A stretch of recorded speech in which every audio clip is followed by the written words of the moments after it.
Hello and welcome to the National Press Theater. My name is Rachel Haynes and I'll be moderating today's press conference. Before we begin, I just want to go over a few safety measures that we have in place to protect the health and safety of our interpreters. If you are going to use the earpieces in front of you, please make sure that when you're not using it, you keep it as far away from the microphone as possible, and you'll see little stickers in front of you, so to please place it face down there on the middle of the sticker to make sure that we reduce any audio feedback for our interpreters. So welcome to today's press conference. Today we have the members of the Senate Committee on Indigenous Peoples who will be holding a press conference following the release of their report. With us we have the chair of the committee, Senator Brian Francis, Deputy Chair of the committee, Senator David Arnott, and Senator Michelle Odette. Following the senator's remarks, we will have a question and answer period. We will start in the room for any questions and then we will move online. And with that, I will hand it over to our senators. Good morning, everyone. Thank you for coming to the Bonjour, press merci d'être conference venu à la conférence de presse au sujet de notre rapport intitulé « Respecter et protéger vers l'établissement d'un cadre pour les droits de la personne des Autochtones ». Je m'appelle Brian Francis, je représente Epequit, l'île du Prince-Édouard, au Sénat, et je suis président du comité sénatorial des peuples autochtones. Je suis accompagné du vice-président, le sénateur Arnott, et la sénatrice Michelle Odette, dont le travail au sein de l'enquête nationale sur les femmes et filles autochtones disparues et assassinées explique notre présence ici aujourd'hui. La principale recommandation de notre rapport concerne la création de 2 nouvelles institutions créées par et pour les peuples autochtones. La création d'un ombudsman et d'un tribunal des droits de la personne pour les Autochtones constituerait une étape importante dans le renforcement de la responsabilité du gouvernement fédéral en matière de promotion, protection des droits des Autochtones. Une des raisons pour lesquelles un ombudsman et un tribunal des droits de la personne autochtone sont nécessaires et qu'il n'existe pas de recours dans le système fédéral des droits de la personne pour traiter les situations où les droits collectifs des peuples autochtones sont violés, y compris les droits au développement économique, social et culturel.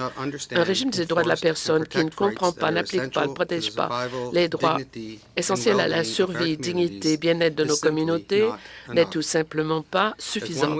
Comme l'a dit un témoin, les autres droits n'ont que très peu de sens si on ne respecte pas un droit fondamental comme le droit à un niveau suffisant, y compris l'alimentation et le logement.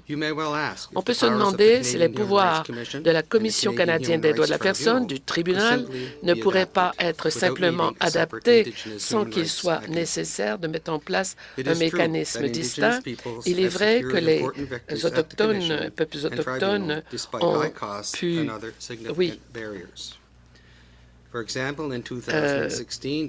avoir remporté des décisions historiques. Il y a eu une plainte, par exemple, qui a été où ils ont gagné pour discrimination raciale à l'encontre des enfants des Premières Nations vivant dans les réserves au Yukon en raison du sous-financement des services. Mais même dans ce cas, le tribunal a émis de nombreuses ordonnances de non-conformité en raison de l'incapacité du gouvernement fédéral de traiter, prévenir les violations des droits de la personne et l'affaire n'est toujours pas résolue.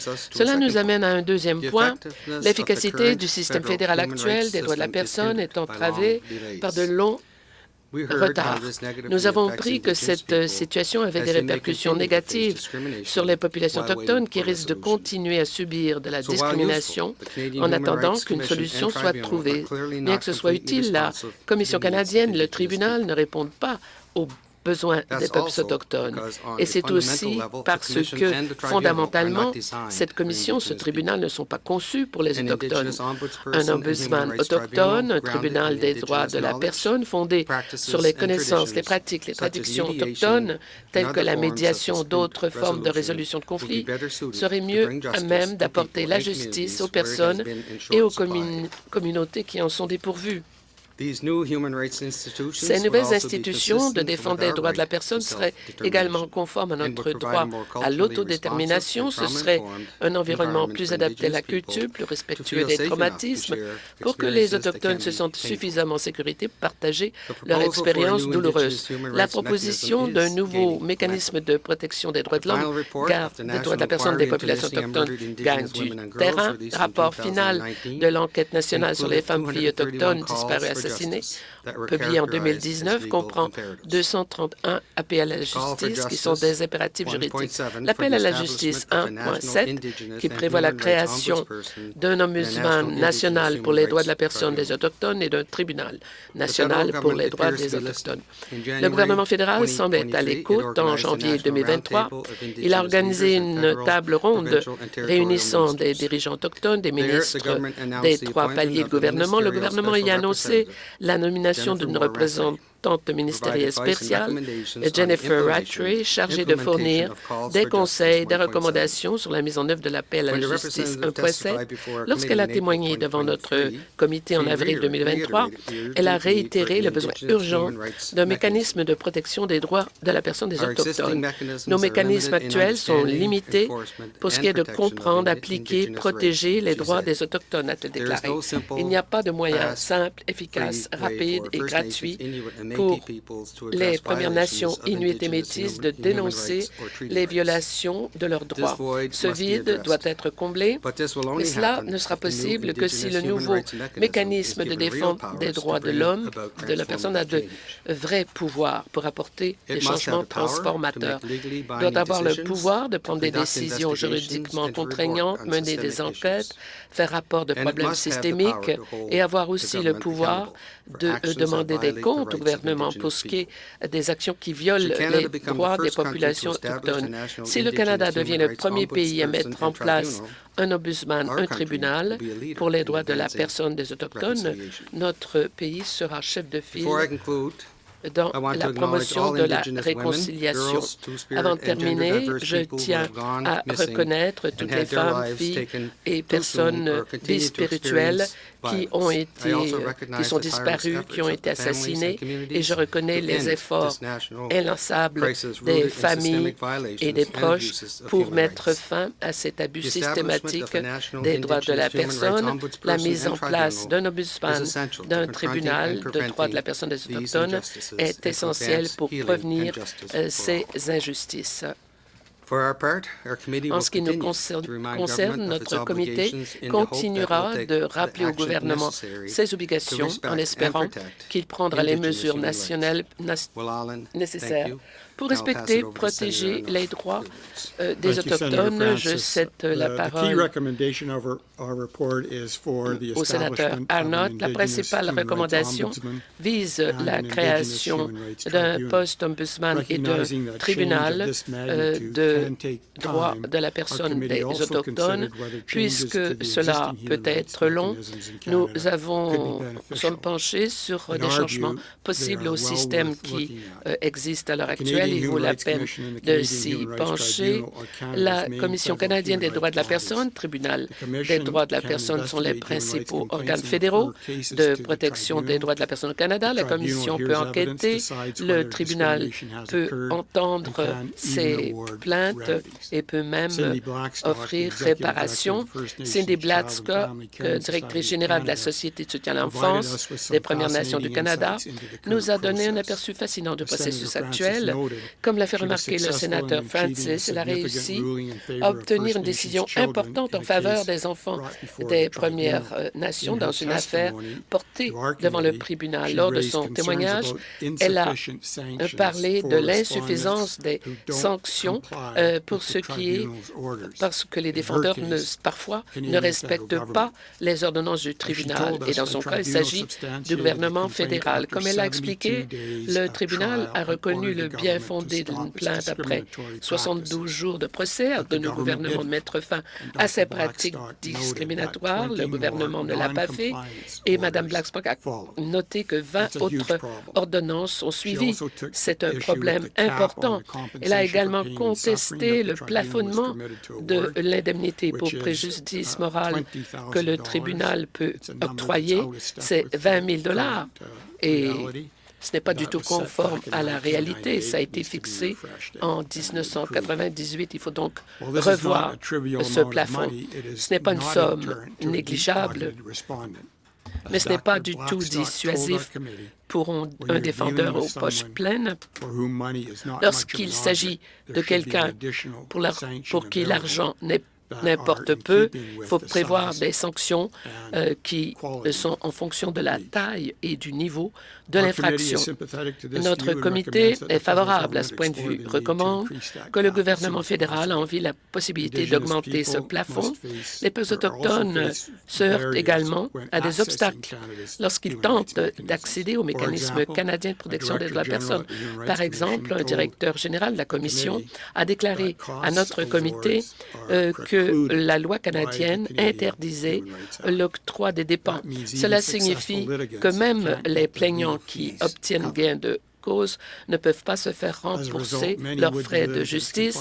Par conséquent, de nombreux plaignants se trouvent dans l'impossibilité de déposer une plainte, à moins de disposer de ressources considérables ou de trouver un avocat prêt à travailler bénévolement.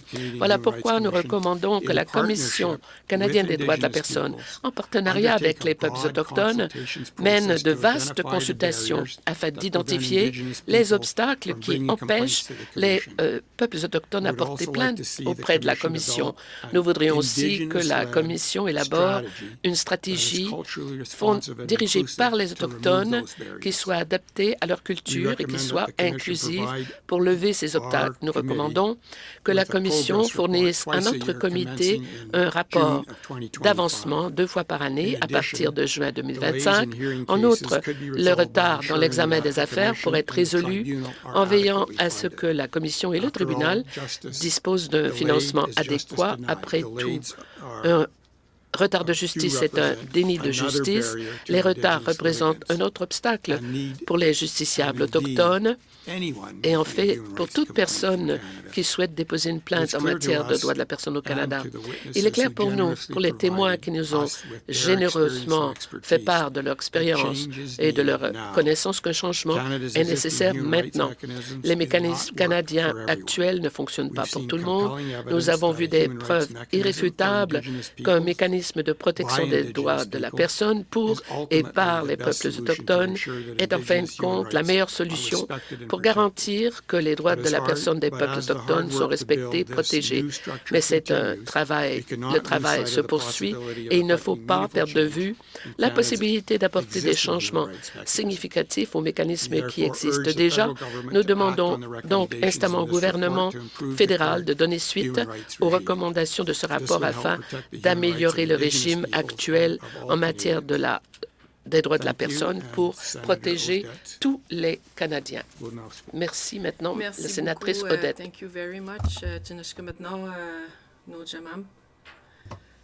Merci. Je vais faire cette partie-là en français. I'll be Mes speaking collègues in French. mettent leurs petites oreillettes. So my colleagues will be wearing their While you're putting earpieces. your earpiece, I just want to say thank you so much, Sénateur. Merci beaucoup. Arnett, Sénateur Francis, my chief. I say all the time in my language that you're giving life to something that was very hard for families. Thank you. So you can see, c'est avec beaucoup d'émotion. Bon, So you can je see that reviens I'm en français. filled with emotion here. So Pour back to commencer French. mon message, je vais le donner To begin my à message, Birdie, I'd like to say Mélanie, something to Birdie, Denise, Melanie, et Birdie, toutes les familles qui and ont all the participé à families l'enquête nationale. who've Je taken vous dis part un in gros, the gros national merci. inquiry. Thank you so Lorsque j'ai much. été nommée sénatrice, When I was appointed c'est senator, un jour important, it mais was c'était an aussi une important façon day, de poursuivre le but it was a travail, way of de l'enquête continuing the nationale, work of the national entre autres. inquiry de faire en sorte que les appels à la so justice that soient calls for honorés justice et surtout would be honored, qu'on leur donne vie. and especially that Et they would voilà. be given life. Des hommes, des sénateurs, So here des we have collègues men, senators, m'ont colleagues interpellé pour me demander who've quelle called serait upon me l'approche to la ask plus me importante qu'on devrait what prendre suite à approach cette we should grande be taking enquête nationale. after this major Les national familles inquiry. qui sont proches de moi The m'ont families dit who are close to me 1.7, said, 1.10. call for non justice négociable. 1.7, Ce sont les appels à la 1.10. justice They're non-negotiable. les plus importants These are the dans most un important contexte calls for de justice Parlement. in the parliamentary context. Je leur dis merci. Vous avez fait le I travail. would like to thank Vous them. avez poursuivi You've done the work. ce You travail-là have important. continued this major work. Et toujours avec beaucoup d'émotion, And mais so aussi it's de with conviction, tremendous emotion and le conviction rapport va nous permettre de dire encore une that fois I can say au that this gouvernement report fédéral is going to et à ceux et repeat to the celles federal qui government suivent de près and les to all travaux those du who Comité des follow the affaires work of the autochtones Indigenous que la création d'un cadre Committee. juridique est quelque chose de The creation of a legal fondamental, de framework is nécessaire. essential Nous avons and entendu necessary. plus de 46 We've témoins, heard over des 46 experts, des witnesses, hommes, des experts, femmes, des men, juristes, women, des gens du legal milieu experts, académique. Et on parle bien d'une richesse academics, autochtone qui est venue nous and we talk partager about all kinds leur of vision, leur réflexion, à quoi indigenous devrait ressembler un knowledge. mécanisme sur All of la this was défense brought des to droits us des personnes to autochtones. describe what a mechanism Je leur should dis be merci à to toutes ces protect and personnes. defend Indigenous rights. 8 Thanks recommandations to all vont of these people. ressortir There are 8 de ce recommendations rapport important. that will come through this major Toujours report avec une optique de promouvoir, with a observer, view to promote, protéger et faire observe, respecter les droits protect, des and personnes respect autochtones. the rights of Indigenous peoples. Je le dis et je le répète tant I et can aussi say longtemps this que j'ai and I de will repeat it l'oxygène dans mes as poumons. long as La there is reddition life in my compte. lungs. La Accountability, transparence. transparency, Tout ça pour moi sont des All choses, of des this, valeurs et des principes all importants. of these values and principles Si les are provinces ont important des to me. commissions de droits If de la provinces personne have human rights ou des commissions mécanismes de or protection des mechanisms droits to pour les protect citoyens et rights citoyennes, for their citizens, nous sommes rendus à une étape well, où il est we've clair now pour come nous, to les the point peuples where autochtones, clearly que for nous avons we aussi ce Indigenous droit-là, peoples, qui we va also aussi have nourrir that le droit à right. l'autodétermination And et this will surtout also amener help our des right to solutions self-government autochtones. and bring Indigenous-led Alors vous allez, solutions. j'espère, prendre I hope connaissance de ce rapport, that you will de read the poursuivre report avec nous et d'encourager, en and tout cas pour work ma with part, us je ne lâcherai pas because I am prise not going to sur give les up when it recommandations comes où to on the demande au recommendations gouvernement where we are asking fédéral, the federal à government certains ministères bien and various précis, specific au departments ministère de la Couronne, de jouer, de The respecter Crown ou de faire son to rôle de play coordination the au role sein to du gouvernement coordinate fédéral sur within comment the federal on doit government honorer the les way in appels à la which justice these et calls for aussi les justice should be recommandations honored, de ce rapport. as well as the recommendations So in in this English, report. I say thank you to my colleagues for the work you did.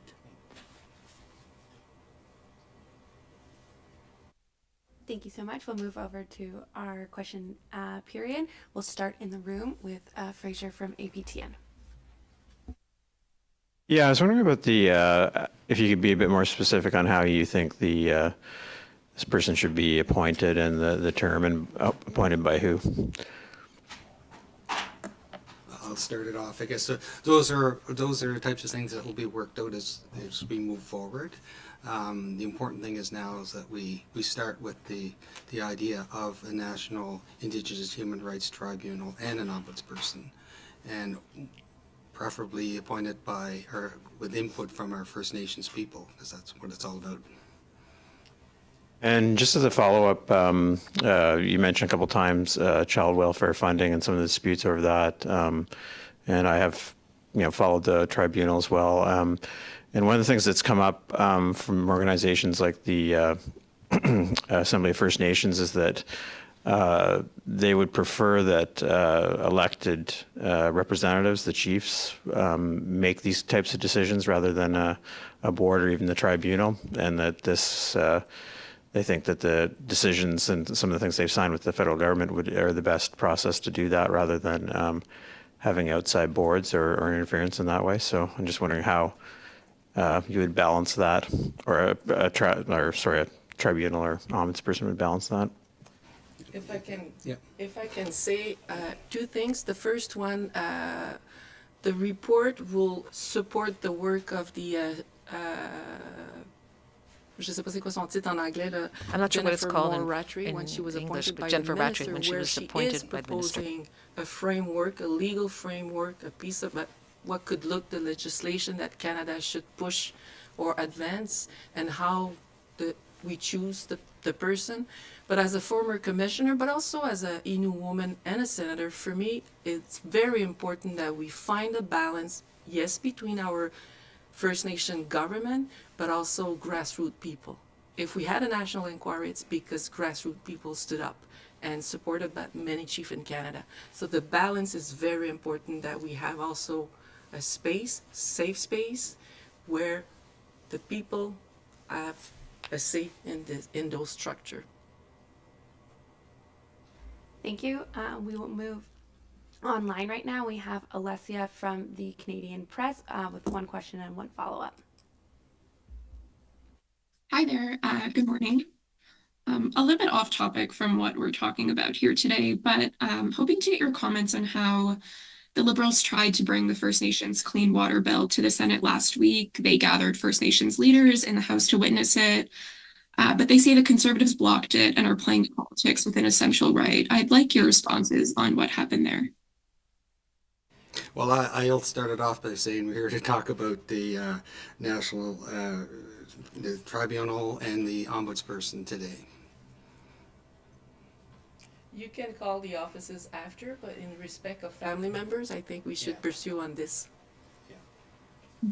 Well, on this then, regarding the tribunal, Canada went to the CHRT yesterday saying that they won't be able, they won't be able to meet the deadline to address the Jordan's Principle backlog. Your comments on that? I'll take that, Dave. I'll take that. I don't really want to comment on that. Jordan's Principle is really important. It's making a big difference in provinces.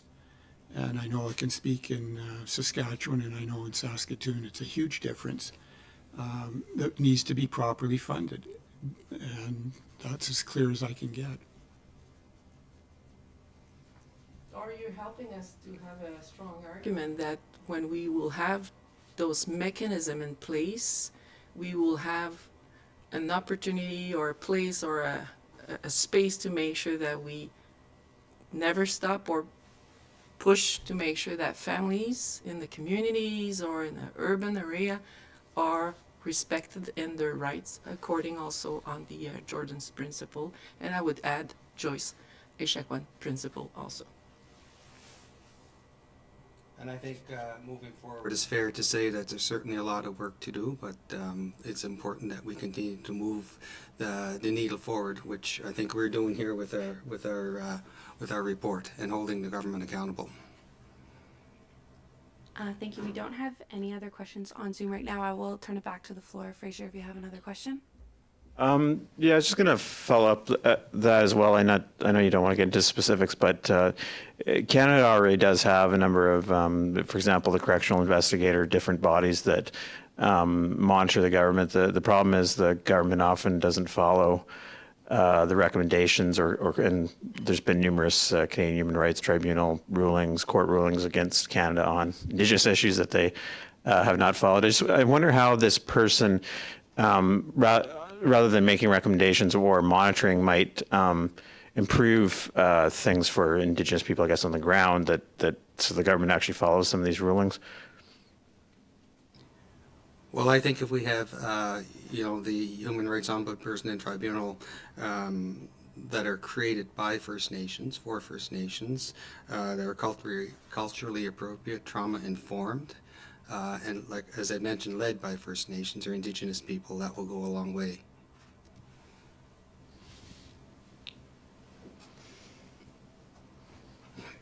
Do you have a follow-up, Fraser? No, that's good. Right now, we don't have any other questions on Zoom. And with that, I will end the press conference. Thank you so much for your time. Okay.